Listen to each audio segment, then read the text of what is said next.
প্রাচীন ভারতের ঐতিহ্য ও সম্পদ অনেক কাল থেকেই বিদেশি শক্তির লোভের কারণ। বিদেশি শক্তির অশানী ছায়া ভারতবর্ষের সবসময় চিন্তার কারণ হয়ে থাকত এবং প্রায়ই বিদেশি শক্তি ভারতের উপর আক্রমণ করত, লুটপাট চালাতো। তারা ভারতের উপর তাদের অধিকার জমিয়ে নিজেদের দেশে এই বিপুল পরিমাণ সম্পদ লুট করে নিয়ে যেতে চাইত। এই কারণের জন্য খ্রিস্টপূর্ব 265 বছর আগে কূটনীতি ও অর্থনীতিবিদ চাণক্য চন্দ্রগুপ্ত মৌর্যকে ভারতের রাজা ঘোষণা করেন এবং সমগ্র ভারতকে একত্র করেন, অখণ্ড করেন, যাতে কোনো বিদেশি শক্তি ভারতের মাটি আক্রমণ করতে না পারে। সময় বদলায়, এক রাজা থেকে অন্য রাজায় রাজ্যভার স্থানান্তরিত হয়। রাজার গুণ ও দক্ষতা কমতে থাকে, আবারও ভারত খণ্ড হতে থাকে। প্রজাদের মধ্যে বিশৃঙ্খলতা, রাজার অত্যাচার ও বিদেশি শক্তির প্রলোভন দেশকে আবার ভাগ করতে থাকে। আজকের ভারত আর প্রাচীন ভারতের মধ্যে অনেক পার্থক্য।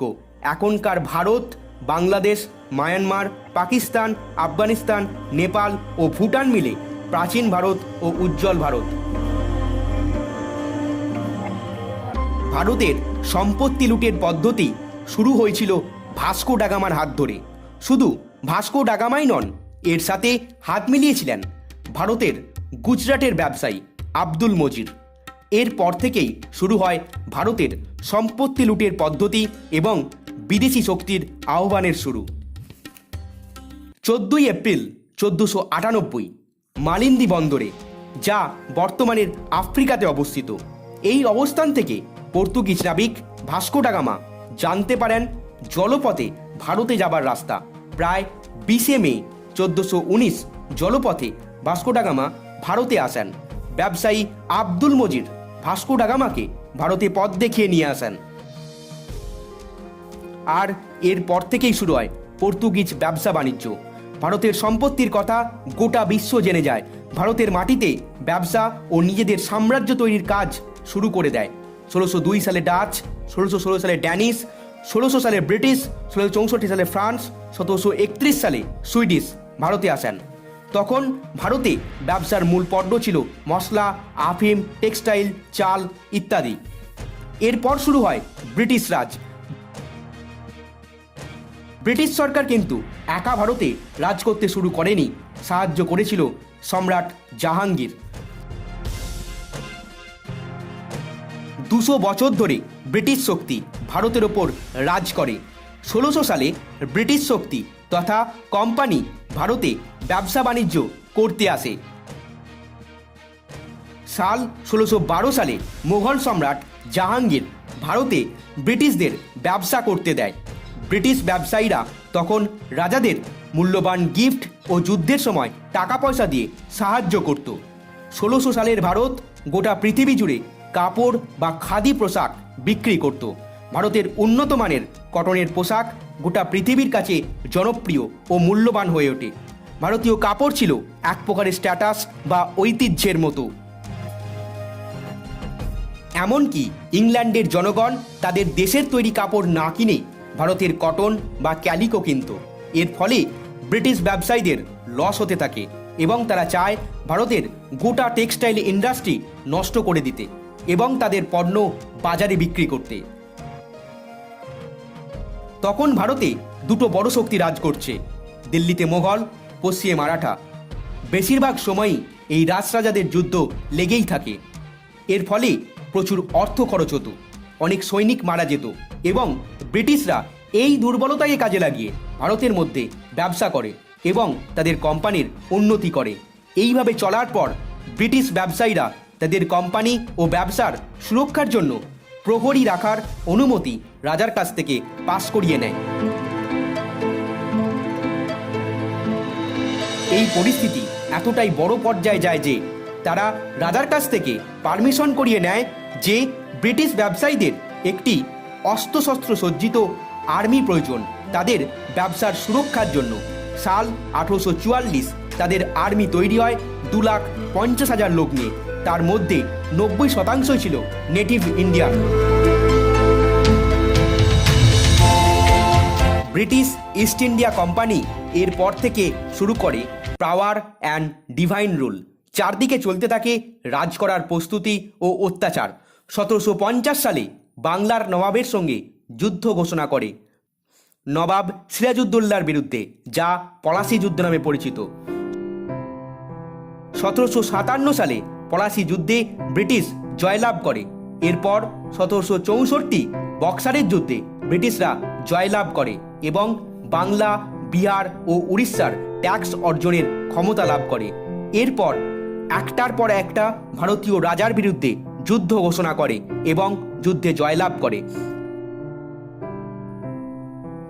এরপর শুরু হয় ভারতের ওপর অত্যাচার আর ভারতের সম্পত্তি লুট এবং ভারতের ম্যানুফ্যাকচার কোম্পানিগুলোকে নষ্ট করে দিতে থাকে। কোনো দেশের ইকোনমি বা অর্থনীতি সেই দেশের উৎপাদিত পণ্য এবং তার ইন্টারন্যাশনাল বাজারে বিক্রি ও চাহিদার উপর তৈরি হয়।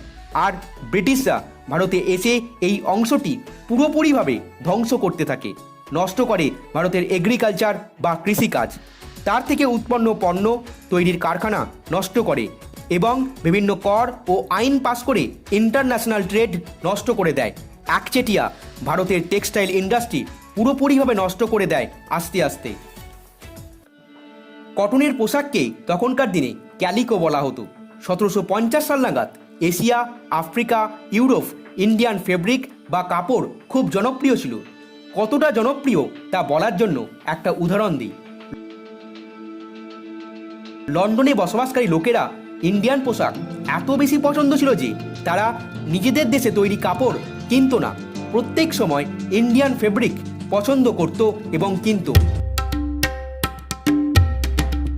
ইন্ডিয়ান ফেব্রিকের জনপ্রিয়তা ব্রিটিশ ব্যবসায়ীদের হিংসা ও অসন্তোষের কারণ হয়।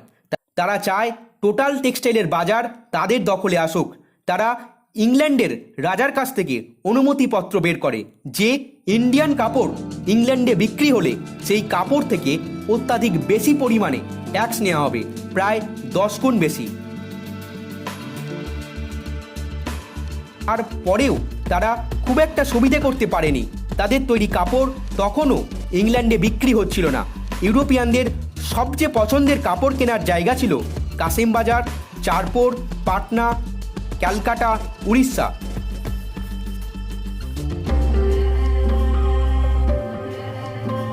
তখন থেকে ব্রিটিশরা তাদের মেশিন বা যন্ত্রাংশ উদ্ভাবনের দিকে ফোকাস করে। তারা মেশিনের মাধ্যমে অনেক বেশি সংখ্যক কম সময়ে ও কম খরচে কাপড় বানাতে সক্ষম হয়, ফলে তাদের পোশাক অনেক সস্তা হয়। এর সঙ্গে সঙ্গে বিভিন্ন রুল করে ইংল্যান্ডের মার্কেটে ইন্ডিয়ান কাপড় ঢোকা বন্ধ করে দেয়। আমাদের দেশে ইস্ট ইন্ডিয়া কোম্পানি তৈরি করার পর এক এক জায়গা দখল করে এবং নতুন নতুন রুল তৈরি করে। সর্বপ্রথম তারা করে কটনের পোশাক বানানোর জন্য সমস্ত র মেটেরিয়াল ভারতীয় চাষিরা কেবলমাত্র ব্রিটিশদের বিক্রি করতে পারবে, কোনো ইন্ডিয়ান কাপড় তৈরির ব্যবসায়ী কিনতে পারবে না। যদি কোনো ইন্ডিয়ান কোম্পানি কিনতে চায় তারা কেবলমাত্র ব্রিটিশদের র মেটেরিয়াল কিনতে পারবে এবং ব্রিটিশরা সেই র মেটেরিয়ালের দাম প্রায় 10-15 গুণ বাড়িয়ে বিক্রি করে। যেমন কোনো জিনিসের দাম 10 টাকা হলে ব্রিটিশরা তা বাড়িয়ে 100 থেকে 150 টাকা নিত। এর ফলে ভারতীয় কোম্পানির র মেটেরিয়ালের অভাব ও দামের জন্য লোকসান হতে থাকে। এরপর ইংরেজরা আরও একটি রুল অ্যাপ্লাই করে।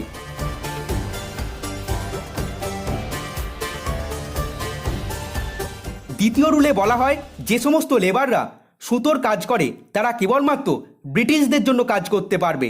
এছাড়া তারা বলে অনেক বেশি পরিমাণে পারিশ্রমিক দেওয়া হবে, কিন্তু বাস্তবে তা হয় না।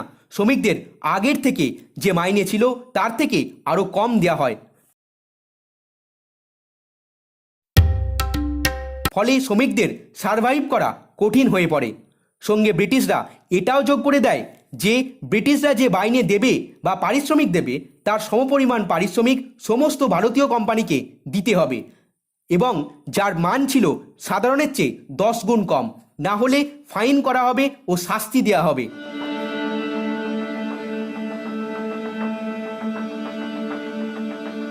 তার ফলে শ্রমিকদের মাইনে না বাড়ায় তারা আরও খারাপভাবে জীবনযাপন করতে থাকে।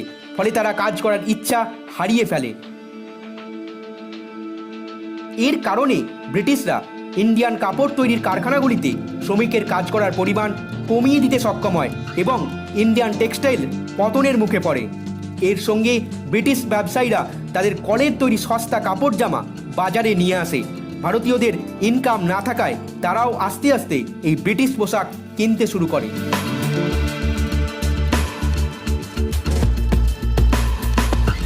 এর ফলে ভারতের ইকোনমি অনেক কমে যায় এবং সমস্তটা ব্রিটিশ সরকারের ইচ্ছে মতো করতে থাকে। এই অত্যাচার সহ্য করতে না পেরে ব্রিটিশের বিরুদ্ধে আঘাত আনা শুরু হয়। অনেক লড়াইয়ের পর 1947 সালের 15ই আগস্ট স্বাধীনতা লাভ করে।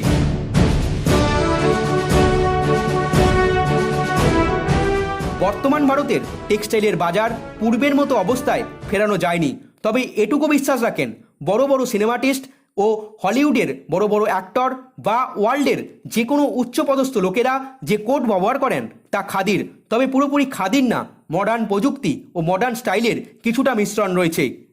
ধন্যবাদ। ভিডিওটি ভালো লাগলে অবশ্যই একটি লাইক করবেন। আপনি এই বিষয়ে কেউ জানাতে চাইলে বা কোনো সাজেশান থাকলে কমেন্ট করে অবশ্যই জানাবেন। আমাদের চ্যানেলে নতুন হয়ে থাকলে চ্যানেলটি সাবস্ক্রাইব করে দিন। ধন্যবাদ। ভালো থাকবেন, সুস্থ থাকবেন।